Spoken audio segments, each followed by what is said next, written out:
आज हम एक ऐसी कहानी की परतों को खोलेंगे जिसने पूरी दुनिया को एक स्क्रीन के सामने जैसे रोक दिया था। हाँ। ये कोई फिल्मी कहानी नहीं थी, बल्कि एक असल जिंदगी का एक कोर्ट रूम ड्रामा था जिसे लाखों लोगों ने लाइव देखा। बिल्कुल। वो मामला जो हॉलीवुड की चकाचौंध से शुरू हुआ और एक बहुत ही कड़वे एक पब्लिक संघर्ष पर जाके खत्म हुआ। बिल्कुल और ये मामला सिर्फ दो मशहूर लोगों के बारे में नहीं था। नहीं, बिल्कुल नहीं। ये तो एक तरह से आईना था कि आज के दौर में, मतलब सोशल मीडिया के दौर में, हम सच्चाई को कैसे देखते हैं, कैसे परखते हैं और कैसे बनाते भी हैं। हाँ, और कैसे बनाते हैं।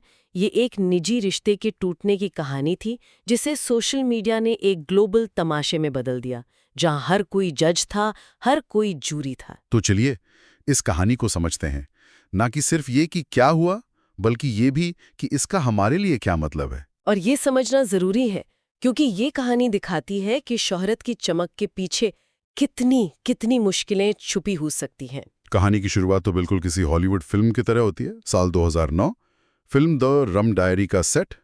एक तरफ है जॉनी डेप जो कैप्टन जैक स्पैरो बनकर मतलब दुनिया भर में एक आइकॉन बन चुके थे, और दूसरी तरफ थी एम्बर हर्ड, एक उभरती हुई काफी टैलेंटेड अभिनेत्री।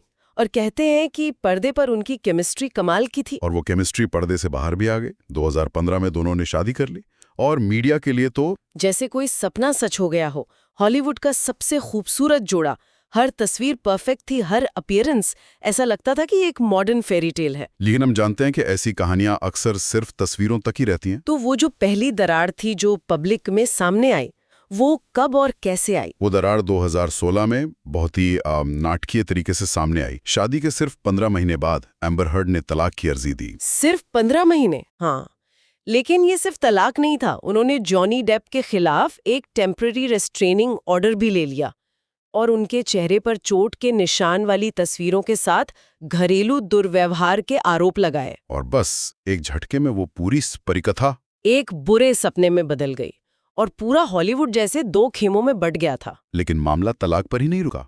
असल तूफान तो शायद आना अभी बाकी था। बिल्कुल। 2 साल बाद 2018 में एम्बर हर्ड ने द वॉशिंगटन पोस्ट में एक आर्टिकल लिखा। वो मशहूर आर्टिकल। हाँ, जिसमें उन्होंने खुद को घरेलू शोषण का प्रतिनिधित्व करने वाली एक सार्वजनिक हस्ती बताया। ये एक बहुत पावरफुल स्टेटमेंट था, खासकर उस समय। बहुत ज्यादा। वो एक बहुत ही शक्तिशाली और मैं कहूंगी एक स्ट्रेटेजिक कदम था। उस एक लेख ने उनके निजी संघर्ष को #मीटू आंदोलन की जो एक बड़ी बहस चल रही थी ना, उससे जोड़ दिया। और कमाल की बात ये थी कि उस लेख में डेप का नाम तक नहीं था। कहीं नहीं था। तो क्या सिर्फ एक इशारा ही काफी था किसी का करियर तबाह करने के लिए? उस समय के माहौल को देखते हुए हाँ, इशारा ही काफी था। मीटू के उस दौर में एक आरोप या आरोप का इशारा भी एक सजा के बराबर माना जा रहा था। तो मतलब नाम लिए बिना ही उन्होंने खुद को उस आंदोलन का चेहरा बना लिया और डेप को उसके विलन के रूप में दुनिया के सामने रख दिया। और इसका असर तो फौरन हुआ और बहुत बड़ा हुआ। बहुत बड़ा। डिज्नी ने जॉनी डेप को उनकी सबसे मशहूर भूमिका कैप्टन जैक स्पैरो से हटा दिया। वार्नर ब्रदर्स ने उन्हें फैंटास्टिक बीस्ट्स फ्रेंचाइजी से बाहर कर दिया। उनका करियर, उनकी विरासत, मतलब सब कुछ दांव पर लग गया था। बिल्कुल। और इसी के जवाब में डेप ने वो कदम उठाया जिसने इस पूरी लड़ाई को हमेशा के लिए बदल दिया। मानहानि का मुकदमा। हाँ, उन्होंने हर्ड पर $50 मिलियन का मानहानि का मुकदमा दायर किया। उनका दावा था कि भले ही लेख में उनका नाम नहीं था, लेकिन ये साफ तौर पर उन्हीं के बारे में था और इसने उनका करियर बर्बाद कर दिया। और फिर हर्ड ने $100 मिलियन का जवाबी मुकदमा कर दिया। तो अब ये सिर्फ एक आरोप नहीं था, ये खुली जंग थी। और इस जंग का मैदान बना वर्जीनिया की एक अदालत, अप्रैल 2022 में। पर ये कोई आम मुकदमा नहीं था। बिल्कुल नहीं। कैमरों को अदालत के अंदर आने की इजाजत थी, जिसका मतलब था कि पूरी दुनिया इसे लाइव देख सकती थी। ये एक रियलिटी शो बन गया था। हर पल, हर आंसू, हर गुस्सा, सब कुछ दुनिया भर में स्ट्रीम हो रहा था। ये अपने आप में एक बहुत ही अनोखी घटना थी, क्योंकि आमतौर पर ऐसे सेंसिटिव मामलों में कैमरों की इजाजत नहीं होती है। सही बात है। लेकिन यहाँ सब कुछ खुला था।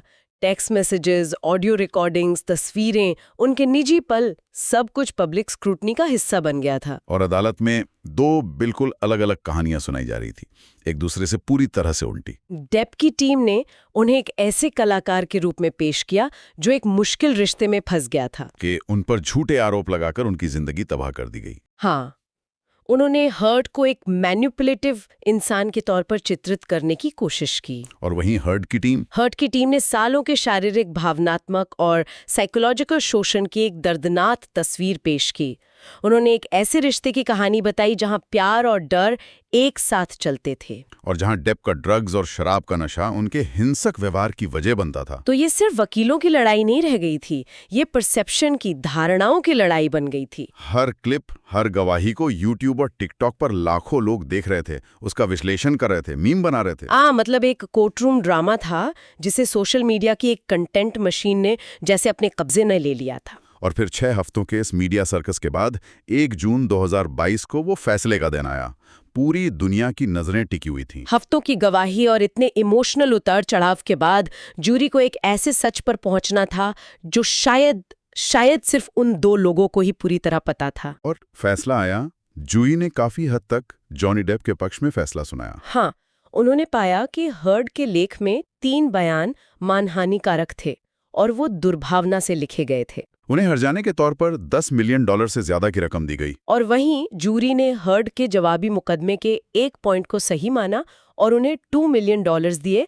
लेकिन कुल मिलाकर ये डेप के लिए एक बहुत बड़ी कानूनी और पब्लिक जीत थी। डेप ने एक बयान में कहा, जूरी ने मुझे मेरी जिंदगी वापस दे दी।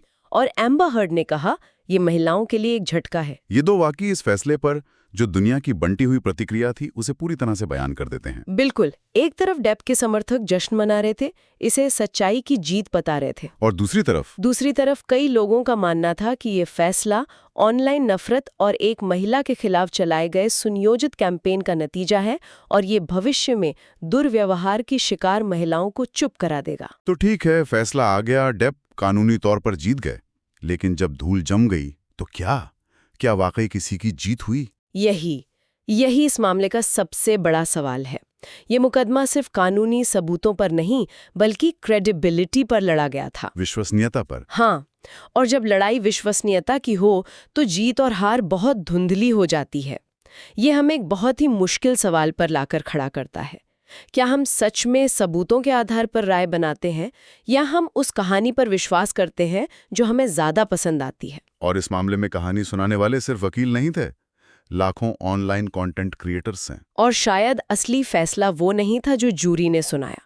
असली फैसला ये था कि ये सिर्फ पब्लिक ओपिनियन नहीं था, ये पब्लिक ओपिनियन का इंडस्ट्रियलाइजेशन था। अच्छा, ये एक दिलचस्प बात है। यूट्यूब और टिकटॉक पर क्रिएटर्स ने इस मामले को एक कंटेंट मशीन बना दिया था। हर क्लिप, हर विश्लेषण, हर मीम के पीछे एक आर्थिक वजह थी। मतलब पैसा था? हाँ, तो सवाल ये है, क्या हम सच देख रहे थे या वो सच जो एल्गोरिदम हमें दिखाना चाहता था? ये एक बहुत ही डरावना ख्याल है कि सच्चाई इस बात से तय हो सकती है कि कौन सा पक्ष सोशल मीडिया पे ज्यादा मनोरंजक कंटेंट बनाता है। बिल्कुल। अंत में 3 तरह की सच्चाइयां सामने आती हैं, है ना? एक कानूनी सच जो जूरी तय करती है, एक पब्लिक सच जिसे मीडिया और सोशल मीडिया मिलकर बनाते हैं, और एक निजी सच जो हमेशा के लिए उन 2 लोगों के बीच बंद दरवाजों के पीछे रह जाता है। और ये मामला हमें दिखाता है कि ये तीनों सच्चाइयां कितनी अलग हो सकती हैं। बहुत अलग। आज हमने जॉनी डेप और एम्बर हर्ड मामले की कहानी को सिर्फ सुना नहीं, बल्कि उसके गहरे मतलब को समझने की कोशिश की। ये एक ऐसी कहानी है जो हमें याद दिलाती है कि हर हेडलाइन और हर वायरल क्लिप के पीछे इंसानी दर्द और जटिलताएं छिपी होती हैं। और ये अपने पीछे एक विचार छोड़ जाती है जिस पर सोचने की जरूरत है। जब किसी की निजी त्रासदी को कंटेंट की तरह बेचा और खरीदा जाता है और पूरी दुनिया उसे मनोरंजन की तरह देखती है, तो सच्चाई और सहानुभूति के बीच की वो महीन रेखा, वो कहाँ खींची जानी चाहिए?